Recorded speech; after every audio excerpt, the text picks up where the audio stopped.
DocTalk is brought to you by Merck Animal Health, the science of healthier animals.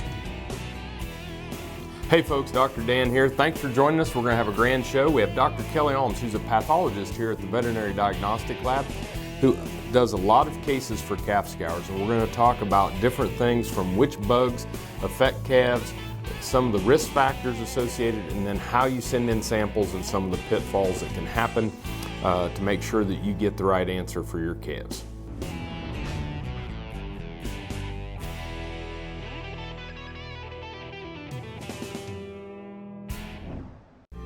Kim Mannering with Hardy Insurance. Today we will talk about umbrella coverage. Did you know that if you're held liable in any type of accident, the judgment can claim your assets? Please give me a call so we can discuss. 316-945-6733.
This segment is brought to you by the Beef Quality Assurance Program and the Kansas Beef Council, improving animal care and beef safety for more than 20 years.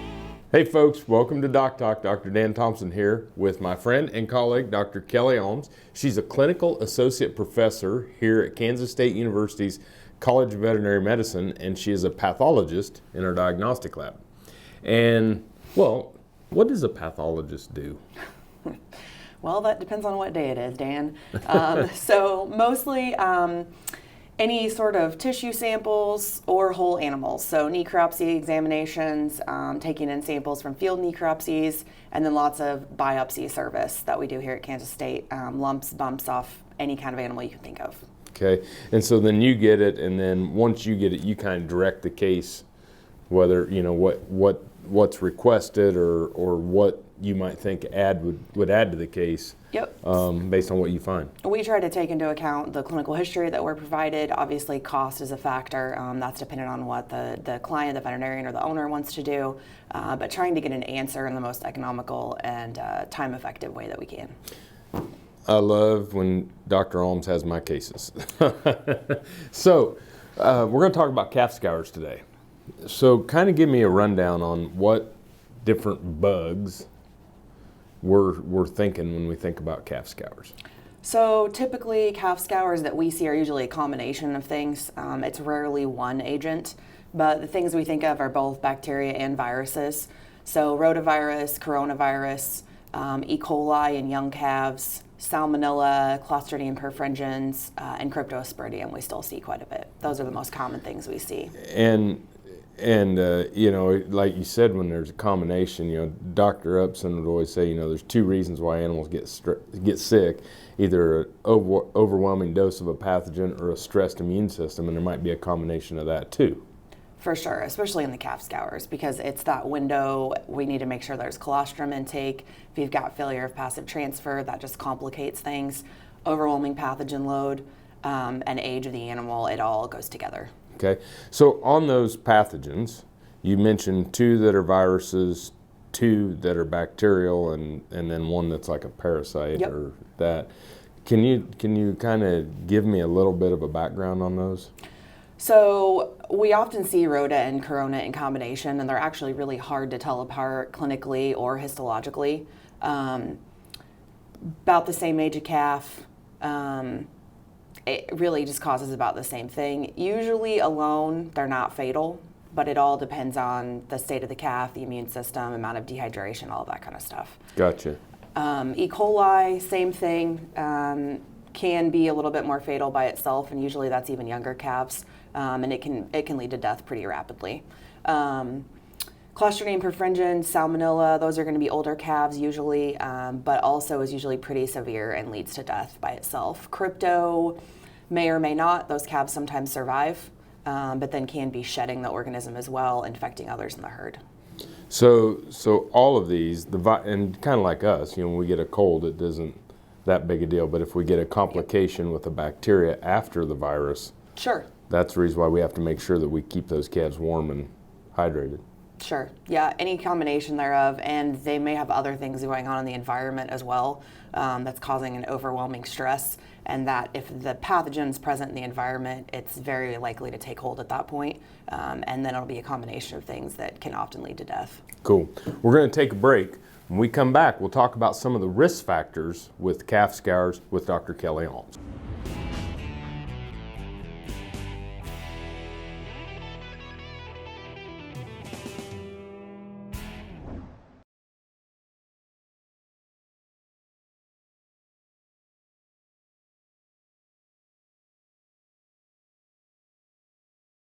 Kansans have a new choice for Medicare supplement insurance plans.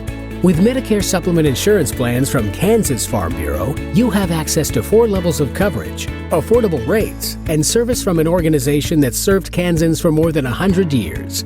For more information on Kansas Farm Bureau Medicare supplement plans, including rates and to apply, visit kfbhealthplans.com.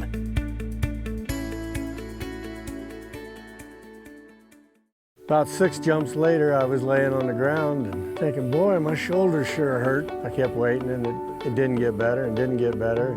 I'd heard about Kansas Regenerative Medicine Center on the radio. Got down there at 8 o'clock in the morning, and by 11:30, the procedure was all over, and it just kept getting better and better. And within 6 weeks, I was back digging post holes and doing the other hard work that I'd been doing before the accident. And I'm really pleased. It's really worked out well for me.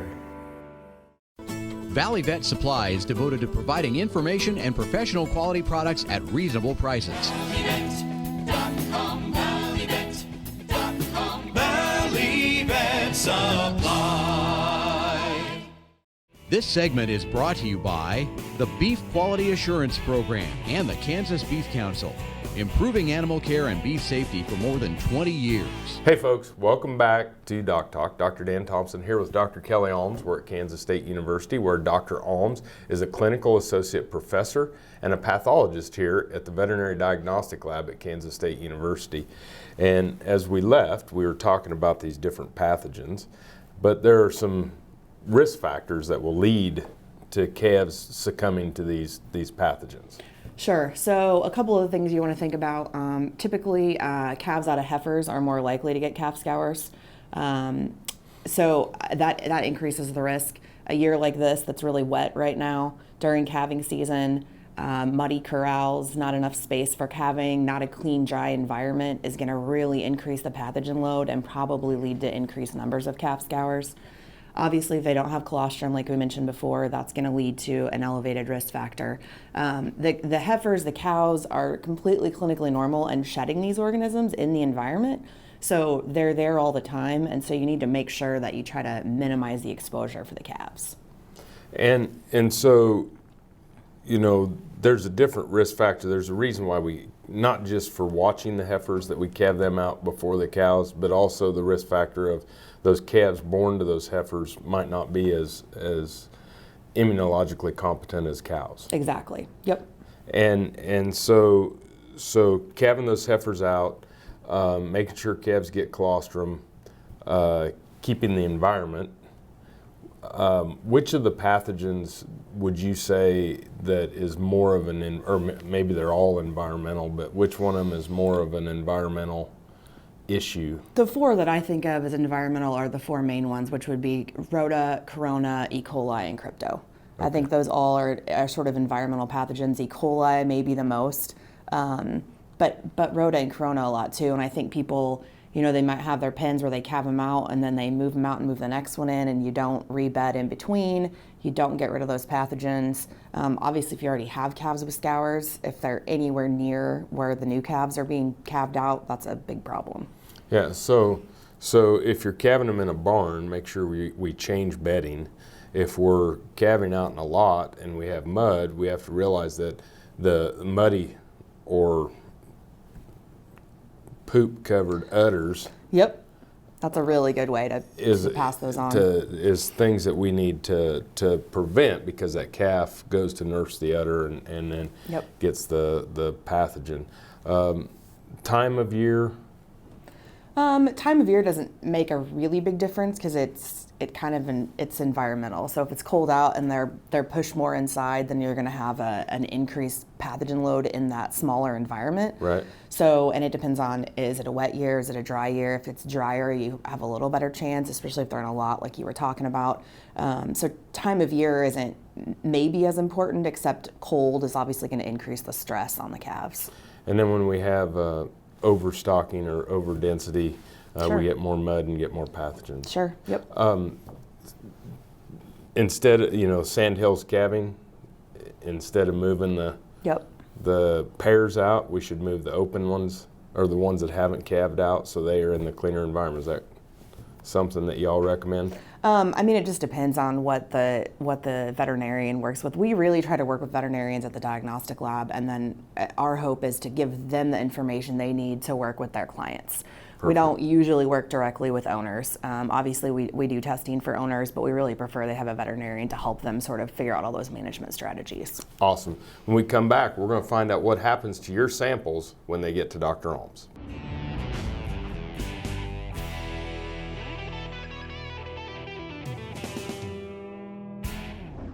Hey folks, thanks for joining me on today's Cattle First Minute, as sponsored by Beringer Ingelheim Vet Medica. When we start to think about breeding season and turning bulls out, the one thing I can't emphasize enough is to get a breeding soundness exam done on your bulls before turnout. And some of the things that can happen during the winter, whether it's frostbite in certain areas of the body, or that's things that can happen that will cause a bull to become infertile, are things that you need to make sure. The other thing that's very important on a breeding soundness exam is we have to make sure that we don't have lameness or issues with the feet, because no wheels, no calves. So making sure that we have a sound bull structurally, making sure that we have one that's fertile and one that can produce enough sperm and enough volume with enough motility with no defects in the sperm is vitally important to making sure every year before you turn out, to ensure that you get a calf crop, at least from the bull's point of view. KFRM is one of the largest farm radio stations in the nation, dedicated to informing and entertaining rural listeners from northern Oklahoma to southwestern Nebraska. You can catch KFRM in many ways, of course, 550 on the AM dial, streaming at kfrm.com, or on your smartphone by going to the TuneIn Radio app, or on Ag AM in Kansas on Tuesdays, and Facebook every day of the week. KFRM, tune us in. You'll be glad you did. The Kansas Wheat Innovation Center in Manhattan is rediscovering ways to get improved varieties and new genetics in the hands of farmers faster. Grower-led and checkoff-funded research initiatives are bringing about positive change. This grassroots leadership provides a strong voice in Topeka and Washington, D.C. Now is the time to partner with Kansas Wheat in moving wheat forward. Kansas Wheat Commission and Kansas Association of Wheat Growers. Farmers investing in their future and yours. Log on to rediscoverwheat.org.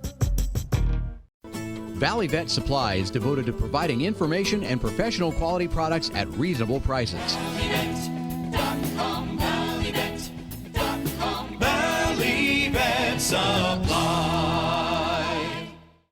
This segment is brought to you by the Beef Quality Assurance Program and the Kansas Beef Council, improving animal care and beef safety for more than 20 years. Hey folks, welcome back to DocTalk. Dr. Dan Thompson here with Dr. Kelli Almes, and we're at Kansas State University. And Dr. Almes serves as a pathologist here and a clinical associate professor in the veterinary diagnostic lab at the College of Veterinary Medicine. When we have animals that are sick, let's start out with like the live animal. Can we send in, what samples could we send in and for diagnostics on scours? Sure. So the most common thing we get on a case of calf scours where the calves are still alive is a fecal sample. Okay. So we want that to be, we don't need a huge amount, but we need enough that we can sort of split it up and do some multiple tests if that's what they prefer. We have a PCR panel that covers some of those agents we've talked about, which is Salmonella, E. coli, K99 specifically, rotavirus, coronavirus, and cryptosporidium.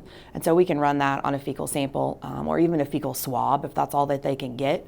If there's enough, we could also do cultures. So we're not going to find the Clostridium perfringens unless we do an anaerobic culture. And then we can also throw in an aerobic culture just to make sure that we're covering all the bases. Okay. So a fecal sample on live calves, and you say not too much and not too little. Roughly how much would you like? Oh, sure, a handful. That's a good amount. Don't do that. Mouthful.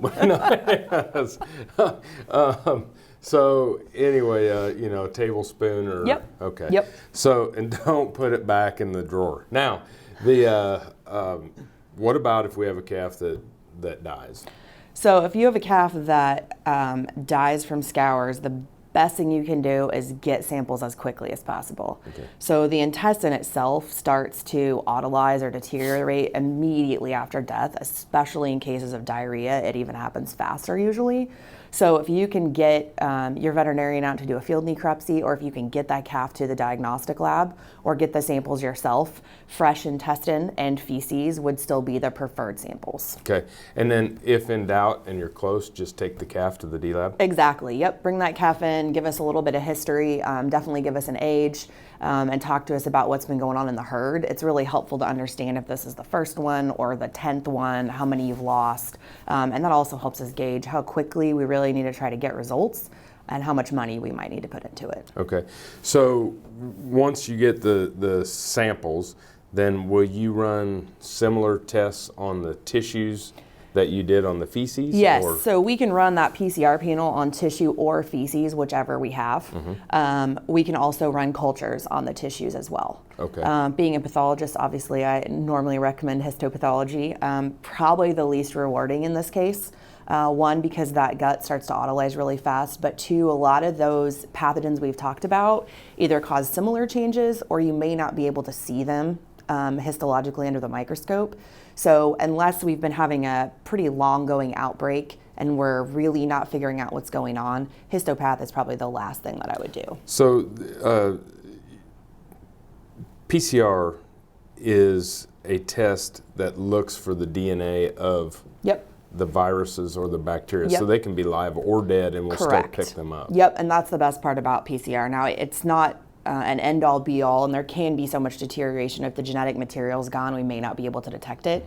But yeah, it can detect, depending on whether they're talking about virus, bacteria, DNA, RNA, it just detects the genetic materials. You don't have to have live organisms. And it's pretty fast. It is pretty fast. Yep, we usually have all those turned around within a 2-day period. So unbelievable that you go from where we used to culture and wait for a week to get results to now speeding it up with PCR. Definitely. And the panel covers everything. Yep. So thank you. When we come back, we're going to talk about some of the pitfalls that Dr. Almes sees with samples that are submitted to the D lab for calf scours.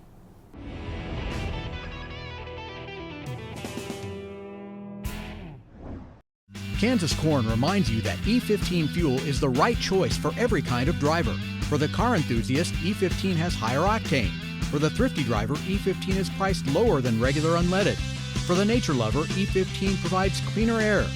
For the shopper who buys local, E15 has more ethanol from our Kansas corn farms. Choose E15 for a higher octane, lower price, cleaner American fuel.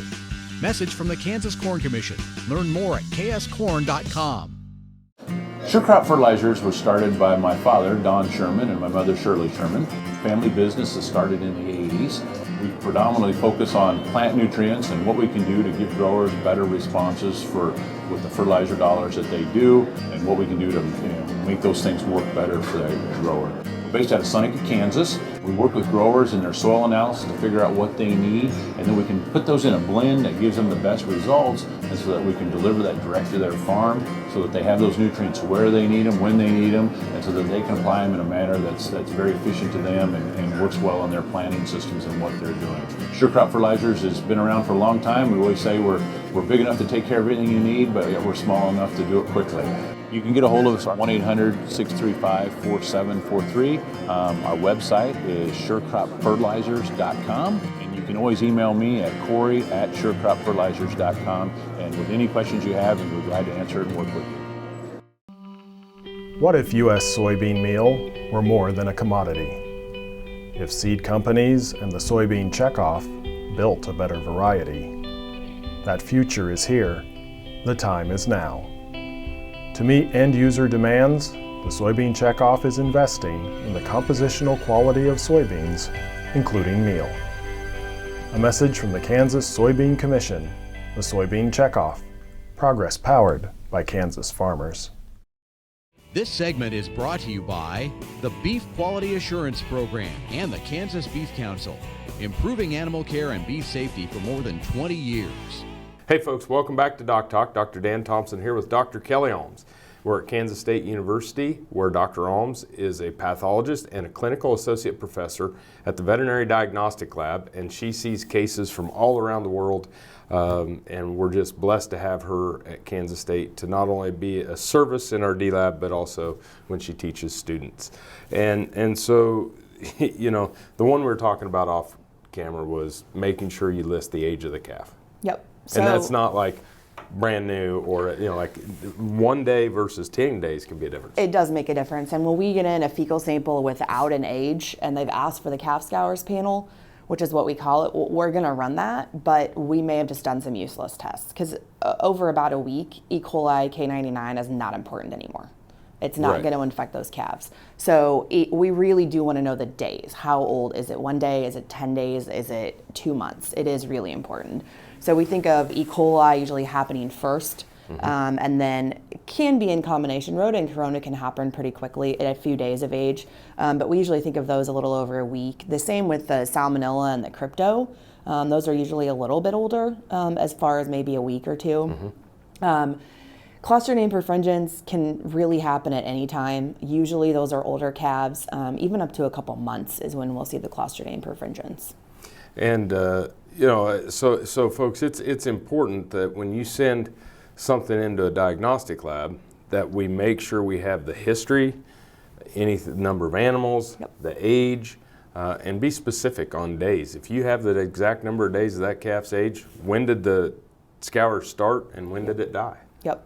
What about sampling? What are some of the pitfalls that can happen with samples? So occasionally we will get samples that just aren't worth anything. So somebody might send in tissue that's just too rotten, too autolyzed to get anything out of. Because Clostridium perfringens, for instance, that's an anaerobic bacteria, but it's commonly found in the gut. So if you wait too long after death, it's gonna proliferate, and we're not gonna know if we culture it, whether that was actually causing a problem or if this is just proliferation after death. Right. So then we're left with sort of more questions than we have answers. Yeah, and I've opened up some of those World Packs or vet sleeves. Yep. And it's green, and and we're not going to get anything. And that's frustrating also for someone if you go out there and take that sample and take the time to take it and send it in, you don't get an answer. I'm sorry, but you know, garbage in, garbage out. If we don't have good samples, and then proper ice. Yep. So ice packs, that is a problem. A bag with ice cubes is not an ice pack because that turns into water. Yeah. Yeah. Which then contaminates most of your samples usually, or your box leaks and it gets thrown away in transit. You also mentioned palpation sleeves. Yeah. So we will get palpation sleeves or gloves with such a small amount of feces inside of them that we can't scrape it back together to make enough sample to run a test on. So make sure that whatever container you're putting it in is the appropriate size for the size of the sample. Perfect. Any last wisdom? No, what you said, you know, when you're submitting things, give us as much detail as you can. Tell us if you've had treatment, if your treatment's worked, if you've had treatment failures, and what we can do to help. Great. Thanks for being with us. Thanks for watching DocTalk. Remember, if you want to know what we do, you can find us on the web at www.doctalktv.com. Always work with your local practitioner. I'm Dr. Dan Thompson with Dr. Kelli Almes, and we'll see you down the road. Closed captioning brought to you by Vet Gun with Amel and new AMA Abamectin Vet Caps, the 1-2 punch against hornfly resistance from AgriLabs. For more information about this program or previous programs, go to DocTalkTV.com. DocTalk was brought to you by Merck Animal Health, the science of healthier animals. I'm Bob Swartz, and I've devoted the last 43 years to helping Kansans reach their retirement goals and to protect the family farm. At Bob Swartz Financial, we believe everyone should be able to live the retirement they've always dreamed of. Our team of professionals can help you create an efficient strategy using a variety of investment vehicles to help you address your financial needs and your concerns. Bob Swartz Financial values commitment and transparency. Valley Vet Supply is devoted to providing information and professional quality products at reasonable prices. Valley Vet Supply.